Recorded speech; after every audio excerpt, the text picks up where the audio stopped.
You're now listening to All Hog Sports, covering all Arkansas Razorback sports, such as football, basketball, baseball, and much more. Now, here's your host for today's show, Sam Stimson. Now, the Arkansas Razorbacks moved to 3-0 with their win over Missouri State. However, it really wasn't that pretty considering the FCS opponent. Arkansas won 38-27. They were down 27-17 in the fourth quarter and still came out with a double-digit lead, but it really started early, the struggles for Arkansas. Down 17-0 in the second quarter, Arkansas cut it to 17-14 in the half, but a lot of mistakes on both sides of the ball ended up costing the Razorbacks a lot of points on the board. 597 total yards of offense, but then only 31 points scored as an offense because 7 of those were from a special teams. Overall, though, lots to learn from. And the thing is, you can learn from a win in college football. You don't have to lose to Missouri State to learn the weaknesses of your team and what you have to work on in practice. Sam Pittman, I thought, did an incredible job in his press conference yesterday, going through what happened for Arkansas and how, we were underprepared for the game, and Bobby Petrino coached an incredible game against us. If you haven't watched it, I would highly recommend watching that press conference because he gave the truth. He does it every week, and what Pittman believes he's going to say. Now, moving on to the offense here, showed a lot more in the passing game. Like I said, 597 yards of total offense, and the passing game was huge, accounting for 385 of those yards. KJ Jefferson was 19 out of 31 with 12.4 attempts per average. Great number there with 2 touchdowns, and was credited with an interception, but it really wasn't your fault. On the play, he threw the ball to Trey Knox. Trey Knox, right in his hands, bricked the catch and ended up going to receiver for Missouri State, and he ended up getting a couple yards on the run back. And it happens sometimes, that your receivers don't catch everything, but it really wasn't KJ's fault at the end of the day. Matt Landers with a huge game, 7 catches for 123 yards, a 47-yard catch. I thought what he did was really incredible. He was able to move down the field, get good separation, and so forth. Along with that, Jaden Hazelwood, 5 catches for 86 yards and a touchdown, a consistent part of Arkansas's offense. And shout out Rocket Sanders. He got a little play. Arkansas has the running back kind of close to the offensive line, and then KJ kind of scoops the ball up and threw it to Rocket. Rocket got 73 yards on that one for a touchdown. Huge amount over the catch. It'd probably be like, I would say 70, if not more than that, of those yards were after the catch. He had 2 catches, though, 75 yards. Jackson had a huge catch down the field. Keytron getting himself involved in the offensive game, 64-yard catch there. Trey Knox getting some looks at tight end. Overall, I thought Arkansas's offense was very impressive. I mean, I know we're playing an FCS team, but the explosiveness of the offense was impressive, but then at times, the offense would look normal and impressive, and then other times we were just going 3 and out, and it was clueless. Something did happen that a lot of Razorback fans obviously know about, the run on the 4th and 9, and that's kind of self-explanatory. I mean, I don't have to rip into it any further. It doesn't make any sense. Pittman said they did it to try to catch him off guard, but it clearly didn't work. Running on 4th and 9 is highly questionable and very ineffective normally. We saw a lot of, though, that explosiveness that the offense has had the last few years, being able to score on really quick drives, single-digit drive plays that are less than 5 minutes. Arkansas was able to claw their way back into that game using this. Also, of course, how could I forget Rocket Sanders, 22 carries for 167 yards, 7.6 average yards per carry, and a touchdown. Rocket Sanders, man, incredible season going for him. 66 attempts for 440 yards, 6.7 average yards per carry with 3 touchdowns, 4th most rushing yards in the nation. Rocket Sanders is a future NFL player. This guy's tearing it up on the football field. The way he's able to just run through contact, keep on going, his speed off, when he gets the ball off the carry is impressive. Arkansas has an incredible running back with Rocket. And then additionally, KJ Jefferson, 9 carries for 40 yards and a touchdown. Really just those two involved in this game. Dominic Johnson should be back for the Texas A&M game. Guy ended last season as Arkansas's running back 1. He'd be running back 1 on a lot of other teams within the conference, in my opinion. Very solid talent there.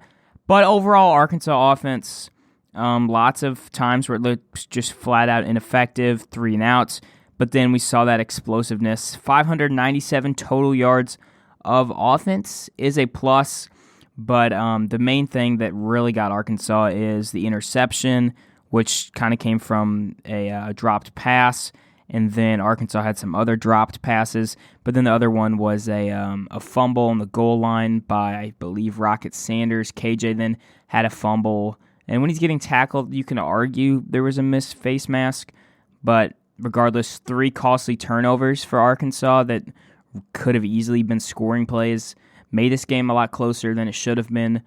Besides that, and the offense kind of going 3 and out at the beginning, I thought the offense looked fine. It was good to see the passing game kind of return to what we've seen last season and, that explosiveness with Rocket, Landers, Hazelwood. This offense definitely has a sole identity now. The main defense concern has been the secondary all season long, and that really didn't change much Saturday. Arkansas' secondary struggled. It was very apparent that we were getting beat on plays and just overall struggled to tackle. Shelley, shout out to him for Missouri State. He was 24 out of 43 with 357 yards, a touchdown average yards per attempt, 8.3. Overall, Arkansas secondary has taken a huge hit. Catalan out for the season. Slusher out till the A&M game. Ladarius Bishop out for who really knows how much longer with his injury. But we should get Slusher back for the A&M game. Missouri State had a number of different dudes. 4 guys over 50 receiving yards, had some long plays. I think one of them was a pass to Tyrone Scott for a 47-yard completion. There's a lot of concern in this Arkansas secondary. And I think the safeties are where that position is. So I think Slusher getting back is a huge plus. Barini's obviously playing out there a little bit injured. You can tell that he's not, as fast as he normally is.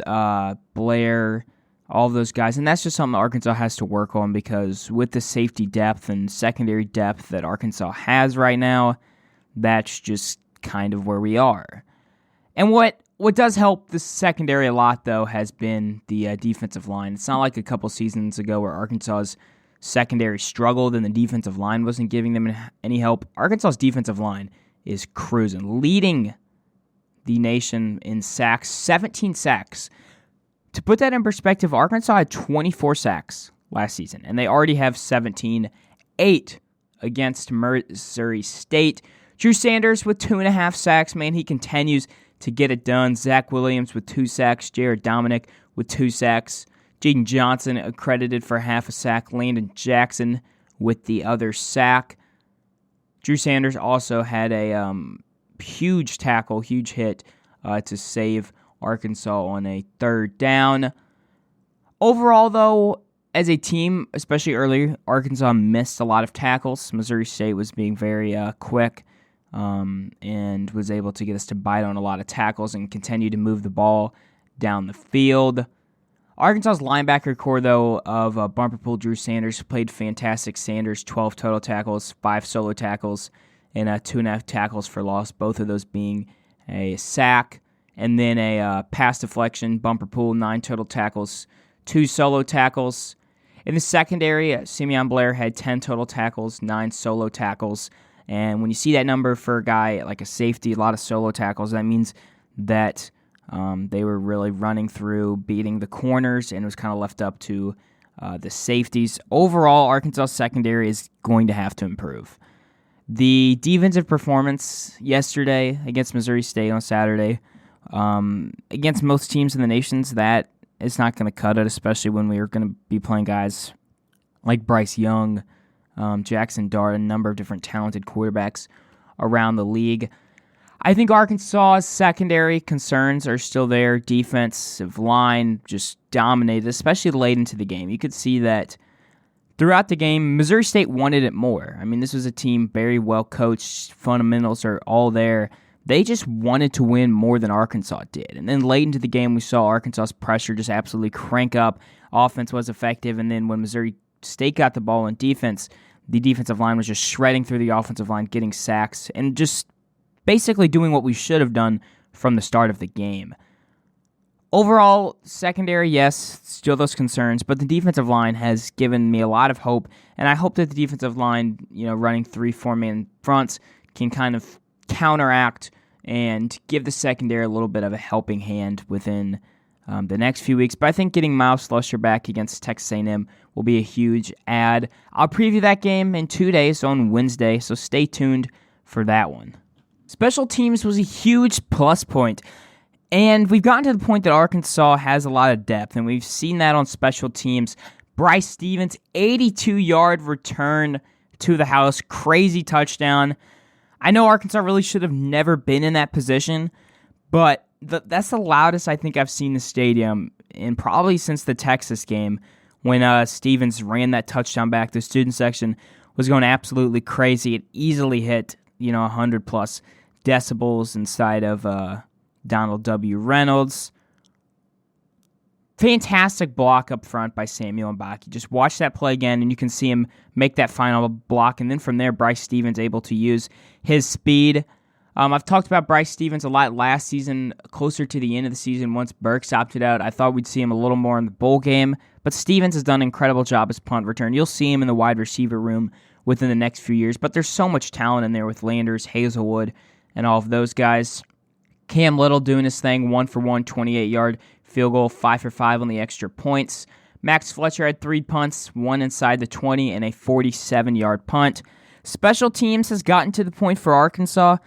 When I do this review, they have done what they've needed done, and there's no critiques, and that's how special teams should be. And when you have the positive additives like Bryce Stevens getting those punt return touchdown for Arkansas to take the lead, you love to see it. A lot of people are on Scott Fountain the last few seasons, but you got to give him time, to build depth, to build that consistency, and Arkansas has done that.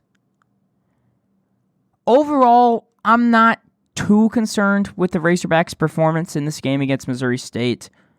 This is a game that has been circled on the calendar for a while with Bobby Petrino coming back to Fayetteville.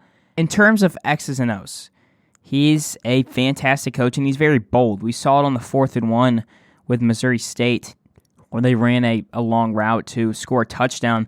That's the type of plays that Petrino runs. I mean, his offense works extremely well in their conference. They're number 5 in the FCS before this week. I'm sure they'll get a little bump up there.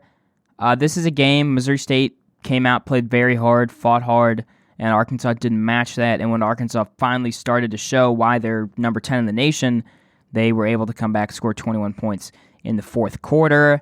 Arkansas going forward has to tackle better. Their secondary has to execute well. And their offense overall just has to be more effective, especially early on. If you would have told me these first 3 weeks of the season, the one game Arkansas would struggle with and actually be losing in the point during the game, because Arkansas led or was tied with Cincy and South Carolina, was Missouri State, I would have called you crazy. But that's how it works. Arkansas kicking it off 3-0 homestand. Woo pig suey. Hogs are headed to Texas A&M to play a Texas A&M team ranked, I believe, number 23 in the AP poll. Hogs sitting at number 10. A&M favored by a couple points. It should be a great game and great environment in Jerry World. So yeah, previewing that on Wednesday. You don't want to miss that one. Already getting into depth, researching both teams, getting those notes down. It should be a fantastic podcast. So make sure to check it then. Signing off for now, though. Woo pig suey. That's all for today's episode of All Hog Sports with Sam Stimson. Make sure to stay tuned for the next episode covering all Arkansas Razorback sports. If you enjoyed today's episode, please subscribe and leave a 5-star review on Apple Podcasts. Follow us on social media too.